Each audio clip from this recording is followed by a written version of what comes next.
Sorry दोस्तों, मैं Monday को वीडियो अपलोड नहीं कर पाया था, लेकिन आज मंगलवार को मैं अपना वीडियो अपलोड कर रहा हूं क्योंकि मैं सोमवार को बहुत ज़्यादा बिजी हो गया था।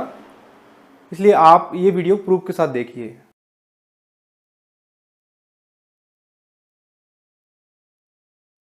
नमस्कार, मैं हूं उमेश कुमार देवांगन और आपका स्वागत है मेरे channel easy Vyapam maths trick में। पिछली वीडियो में मैंने बात की थी कि असिस्टेंट ऑडिटर या सहायक संप्रेक्षक का जो एग्ज़ाम 2 जनवरी को होने वाला है, कि असिस्टेंट ऑडिटर या सहायक संप्रेक्षक का एग्ज़ाम तो जो 2 जनवरी को होने वाला है वो आगे कैंसिल हो सकता है या नहीं, इसकी जानकारी हम पूरी डिटेल मंडे को बताएंगे, ऐसा मैंने कहा। मैं पूरे प्रूफ के साथ आज दिखाता हूं कि सहायक संप्रेक्षक का एग्ज़ाम होगा या नहीं होगा। कुछ वीडियो ली गई है विद्यार्थियों के द्वारा और कुछ वीडियो ली गई है प्रिंसिपल के द्वारा। ऑब्जेक्टिव टाइप बुक सॉल्व करने के लिए सबसे बढ़िया बुक अरिहंत की बुक होती है। अरिहंत की बुक क्यों अच्छी होती है? क्योंकि अरिहंत की बुक हमेशा अपडेट होती रहती है, पुराने पैटर्न को लेकर नहीं चलती है, हमेशा नए पैटर्न को लेकर चलती है। और अरिहंत की बुक मार्केट में इजीली अवेलेबल हो जाती है, इसलिए अरिहंत की बुक अच्छी है और उसमें अच्छे तरीके से ऑब्जेक्टिव को कवर करके दिखाया जाता है ताकि आपको आसानी से समझ में आ सके। तो बने रहिए हमारे साथ, वीडियो को अंत तक देखिए, चैनल को सब्सक्राइब कीजिए, वीडियो को लाइक कीजिए और जितना ज़्यादा हो सके शेयर कीजिए।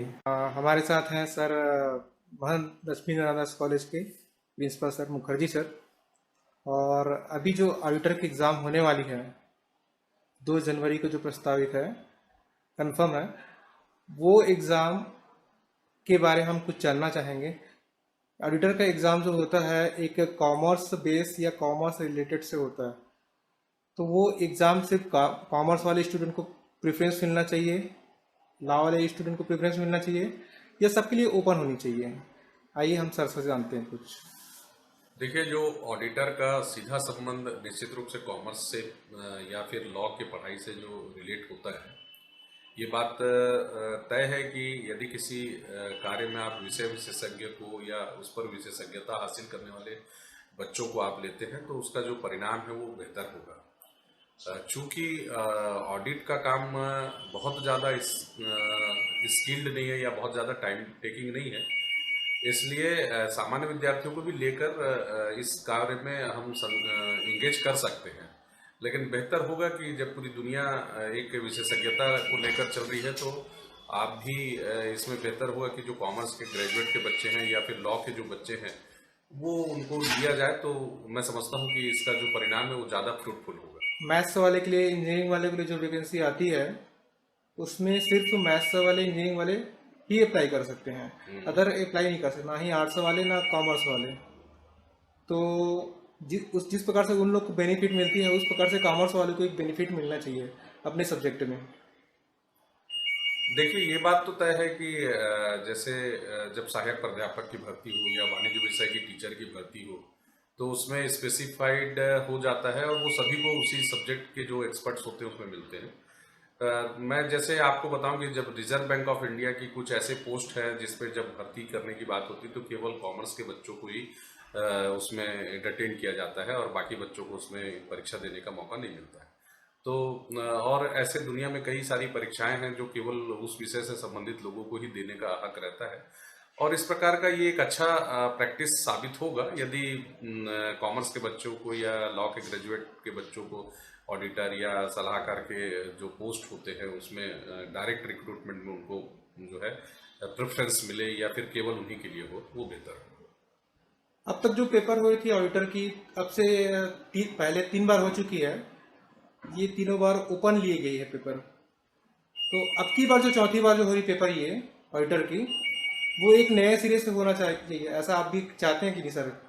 हाँ, डेफिनेटली हाँ, होना ही चाहिए। देखिए, कई बार ऐसे होते हैं, अभी हाल ही के दिनों में जब रजिस्ट्रार और सहायक रजिस्ट्रार की भर्ती हुई तो पीएससी ने बड़े कॉमन क्वेश्चन उसमें छत्तीसगढ़ के जनरल नॉलेज, इंडिया का जनरल नॉलेज, ये इससे रिलेटेड जो है पेपर अपनाया, जबकि हकीकत में अगर देखा जाए तो उससे एक रजिस्ट्रार जैसे बड़े पद पर जो काम करने वाले लोग हैं उनका कोई डायरेक्ट बेनिफिट तो नहीं मिलेगा।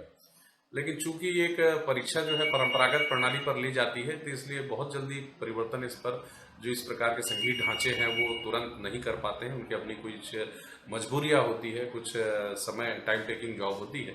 लेकिन ये बात तो तय है कि आने वाले समय में आपको केवल विशेषज्ञ लोगों को ही आपको ऐसे बड़े पदों पर या विशेष पदों पर बैठाना चाहिए। इनके लिए हाई कोर्ट में कुछ याचिका दायर की जानी चाहिए कि नहीं की जानी चाहिए, या हाई कोर्ट के द्वारा कुछ संशोधन होना चाहिए या नहीं होना चाहिए? नहीं, देखिए, हाई कोर्ट की बात तो तब आती है जब आपकी इस प्रकार की कोई बातें जो इसके अधिकृत संस्थाएं वो ना सुने। सबसे बेहतर ये होगा कि इसमें जो अधिकृत संस्थाएं हैं उनको आवेदन देकर सबसे पहले व्यापम से बात की। हाँ, व्यापम से या फिर जो इस प्रकार की अधिकृत संस्थाएं हैं उनसे सीधे बात करके आप इस विषय को चर्चा में ला सकते हैं। और वो भी मैं नहीं समझता हूँ कि यदि किसी व्यक्ति में अच्छे लोग आए और विशेषज्ञ लोग आए तो वो तो पूरे राष्ट्र का भला होगा, इसमें है हर कोई। अगर आपकी बात नहीं सुने तो फिर अपील तो कहीं भी किया जा सकता है। स्टार्ट हो चुकी है। हाँ, हमारे साथ हैं, सबसे पहले अपना नाम बताइए। सागरिका खरे। जोर से बोलना थोड़ा ना, सागरिका। सागरिका खरे। मैम, अभी जो एग्जाम होने वाली है असिस्टेंट ऑडिटर और ऑडिटर की 2 जनवरी को, उनके बारे में आप क्या कहना चाहेंगे? अच्छा है, एग्जाम हो रहा है, पर कॉमर्स वालों को उसमें प्रेफरेंस मिलनी चाहिए। जैसे कि मैथ्स वालों का होता है तो उसमें कॉमर्स वाले नहीं कर पाते हैं, बट वही अगर कॉमर्स वालों का होता है तो उसमें मैथ्स वाले भी ले तो उनका कंपटीशन थोड़ा ज़्यादा हो जाता है। तो इसलिए मुझे लगता है ऑडिटर लोग का जो काम होता है वो एक कॉमर्स वाला ज़्यादा अच्छे से कर सकता है। तो इसलिए मेरे ख्याल से तो यही है कि कॉमर्स वालों को ज़्यादा प्रेफरेंस मिलनी चाहिए।